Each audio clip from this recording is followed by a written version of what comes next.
What's up, guys? Greetings and salutations, my fine gentlemen. Alright, guys. Something crazy happened. Alright. So, I've been busy today, I've been busy today. I've been doing a lot of things, right? And I was planning on keeping my promise of uploading today. But then I was doing all this stuff, and then next thing I know, it's like, oh my goodness, bro, it's 10:40. Like, that's late. That's late. I wasn't planning. I was like, shoot, I cannot upload. We cannot put this in here, you know what I mean? We cannot upload. But then, fortunately, it happened. Like, everything, like, fell into place perfectly that I happened to take a nap earlier today.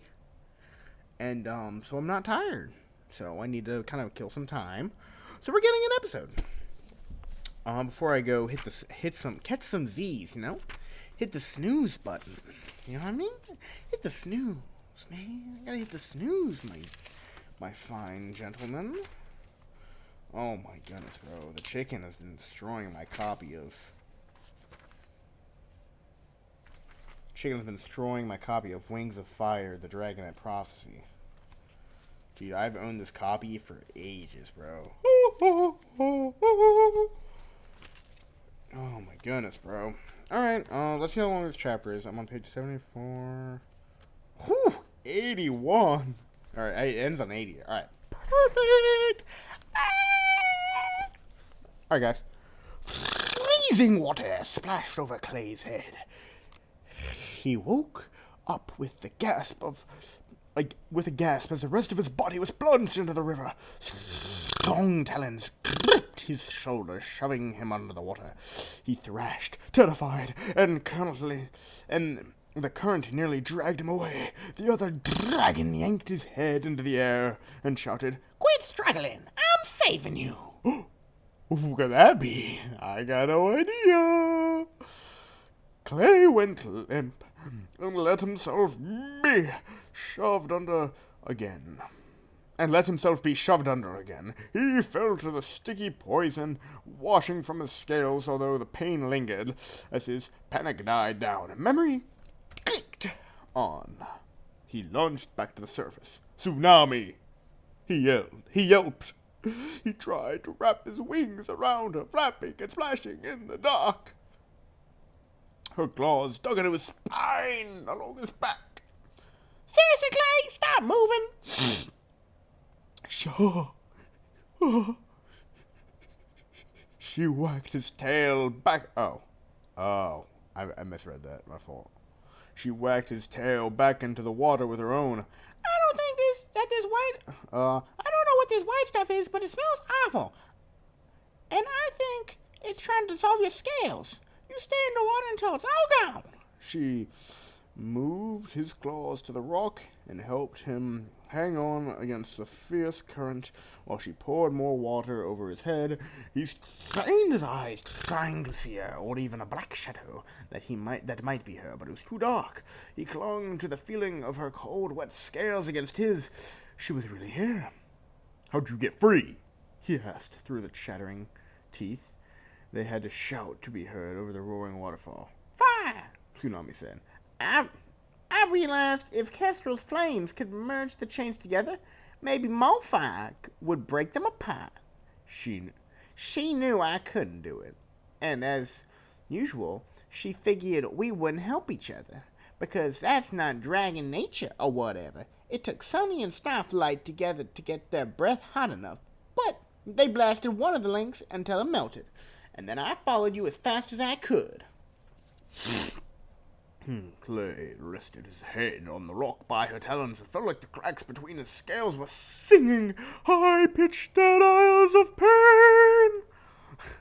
"Well," he said, "as you can see, it's going great so far. I was just about to save the day." "You would have," Tsunami said. "I'm sure you would have woken up soon and made it to the river on your own." She batted one of his wings lightly with hers.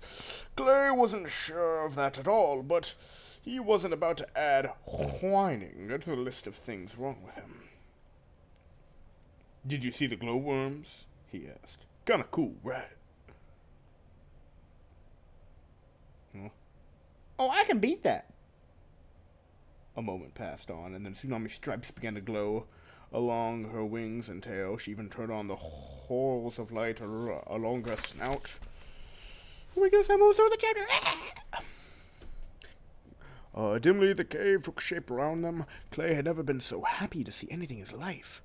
"Thanks," he said. "It seems kind of unfair. You guys can see in the dark. It's the rest of us who actually need glowing scales." Tsunami ducked her head in an odd, embarrassed way. They're not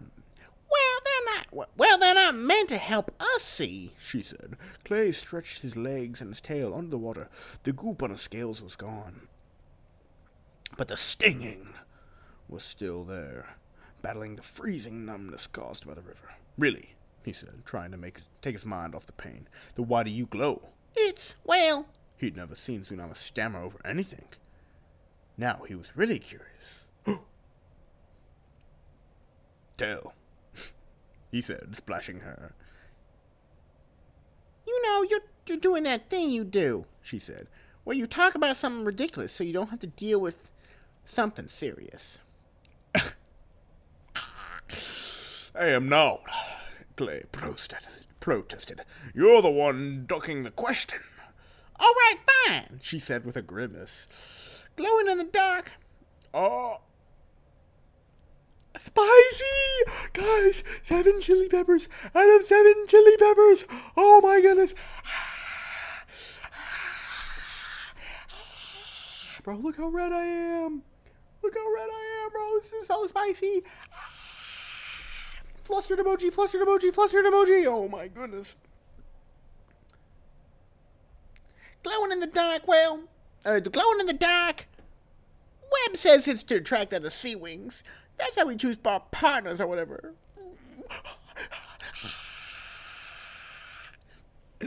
She shoved his head under the water again, and he came up sputtering. "Now, aren't you sorry you asked?" 7 chili peppers out of 7 chili peppers! Oh my goodness, bro, this might be 14 chili peppers out of 7 chili peppers. Oh my goodness. He was a little bit. The idea that Tsunami leaving them for another I thought, like, you know, you guys.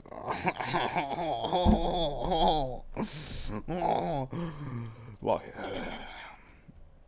bro, this is so spicy.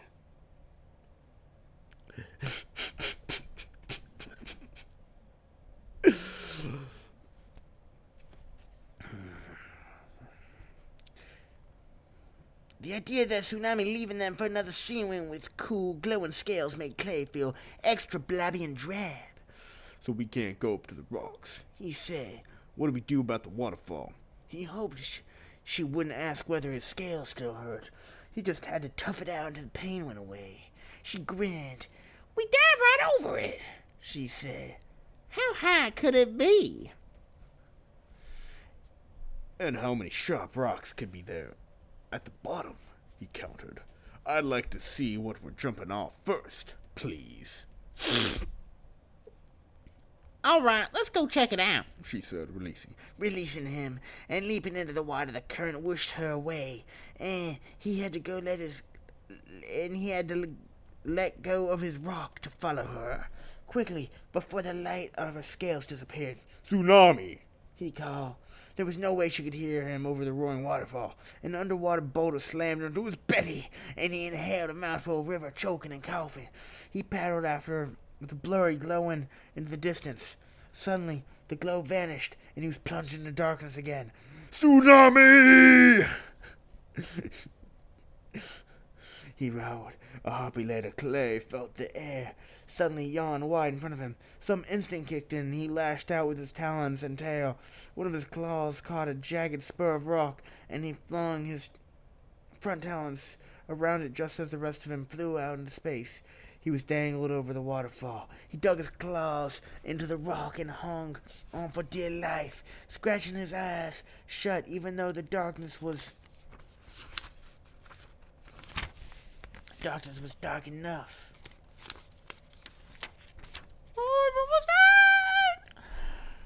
whose poison-riddled skin screamed with agony as it stretched below his scales. He couldn't bear to think of how far Tsunami might have fallen. He could picture her broken body somewhere far below him. Something whacked his foot. "Watch out, Clay!" Tsunami voiced teased. "It's really dangerous. You might stub a claw." Clay opened his eyes. The waterfall clashed along beside him, cascading to a foamy pile of bubbles over a short distance below his dangling back claws. Tsunami was splashing and somersaulting in the pool, flipping waves at him with her tail. "Hang on tight!" she cried. "Whatever you do, don't let go!" Ha ha ha, he said. He stirred the water below him with his tail, checking for rocks, and then let himself drop. The waterfall gently batted his head as he resurfaced. "You knew how short it was," he said accusingly. "Maybe," she said with a grin. All right, yes. I just got on the edge when I heard you yell and went back for you. Luckily, I'm not the type to suffer and die in luckily I'm not the type to suffer and die in silence, Clay said, but he couldn't help thinking, what would have happened if I hadn't cried out? What if we hadn't missed each other?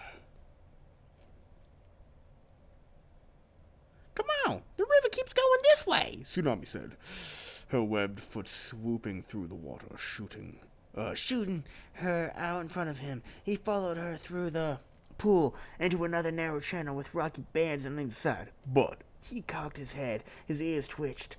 "I think that can't be all the roaring then. Is there more up ahead?" There were weird echoes in these caves. He couldn't tell if he was hearing the roar, or if some waterfall magnified, or if there was something else. Tsunami suddenly spread her wings and spun to a halt, gazing upon the ceiling. "Did you see that?" Clay squinted in darkness. Her luminescent scales didn't cast very much light at all. Light very far. He couldn't even see the stalactites that were probably up there. No. "It was a bat." Tsunami excitingly slammed with the river, her tail submerging Clay into a tidal wave of water. He came up gasping for air. "A bat? Why are we drowning me over a bat?" Once a bat had blundered in through the sky hole. It flapped pathetically around the study cave until Sunny begged Dune to catch it and send it free. Clay was half convinced that Dune had eaten it instead, but at least he'd done it where Sunny couldn't see him. "Because it must have come from somewhere," she said. "Bats go outside to hunt, so if bats can get in and out, I bet we can too. We must be close." "Bats are a lot smaller than we are," Clay said, pointing out, but Tsunami had already started swimming. He flexed his wings under the water. Worried the pain wasn't going away, it felt like tiny, sharp teeth biting him all under his scales. "Look!" Tsunami yelled from up ahead. "I see light!"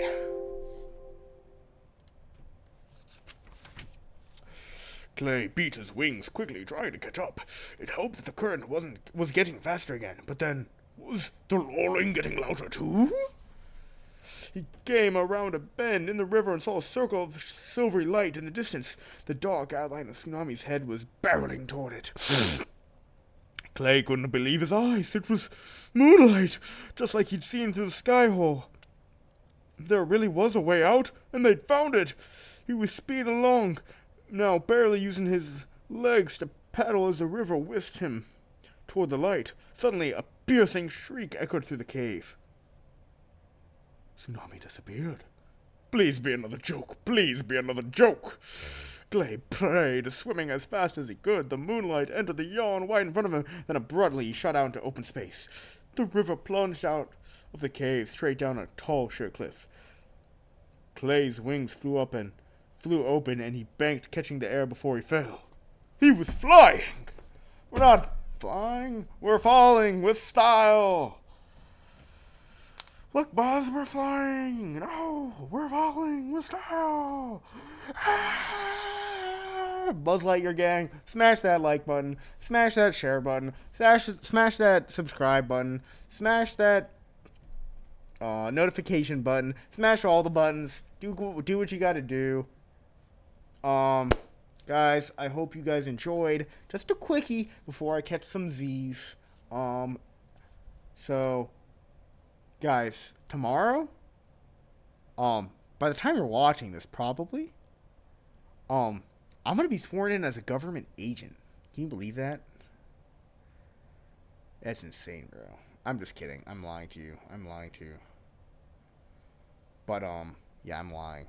I like fingers. Crossies doesn't count.